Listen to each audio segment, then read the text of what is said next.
Hey guys, Time for Tech here. As you're probably aware of, I made a video yesterday about what I think will be announced at WWDC 2016, and I got all of them right apart from one thing, which was iMessage going to Android. And I'll tell you why I thought that was going to happen, but first I'll tell you why I think it didn't happen. I think it didn't happen because, first of all, it wouldn't make sense for Apple to release it, like, very much sense. It would make sense if they did, because then people would be able to communicate more and not have as many errors. But I don't think they did, because it would be one less reason for people to move to Apple, which is what they're all trying to do, get people to move to Apple. One of the problems is if you send a message to any phone like a Samsung, HTC, anything like that, because they don't use the same messaging app, some of your messages don't show up. So I could send a message. Sometimes it will show, sometimes it won't on the Samsung or other phone you're using. So next, the smart home. I'll leave all the videos that I made about WWDC in the description below. Also, the smart home video I made before. So Apple just basically won the smart home. They made a convenient app for smart homes that's very simple to use. So you can use it for lights, you can use it for opening your garage door, you can use it for even a smart kettle, whatever you need, all in one app.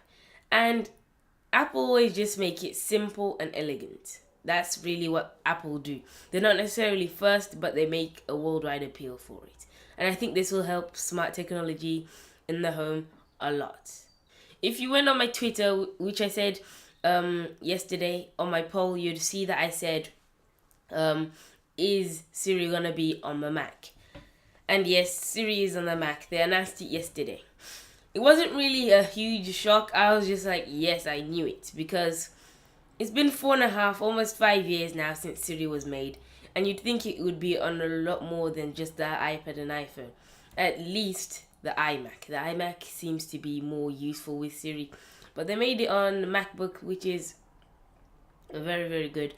It's good to see that they actually are implementing it, but it seems like they say things that they've already done 3 years ago, 2 years ago, and just make it now, which is good in terms of delay everything so that you can have more time to work on stuff, but it's not really what people want to see.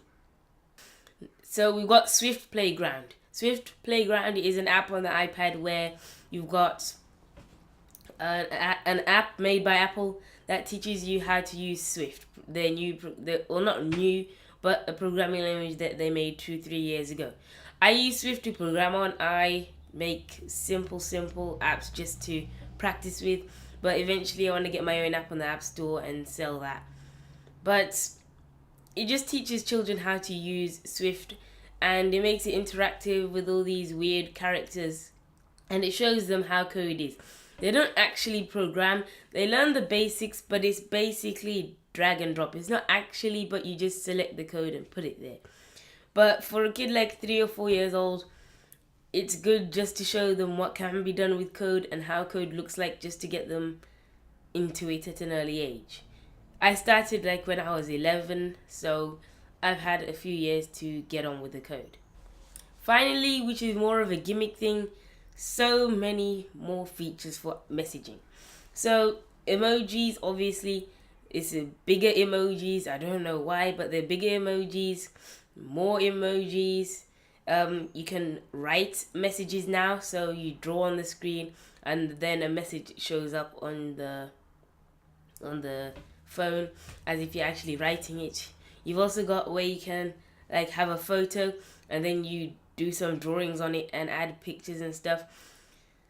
It doesn't really make sense to do it, but it's just something more gimmicky. They haven't done that before, so I don't know. Emojis is probably going to become a language now because of how many people love using it. But yeah, that's how it is. If you like this video, please leave a like and subscribe. Also, after my poll ends around 6 o'clock today, I'll leave another poll for all of you about WWDC again.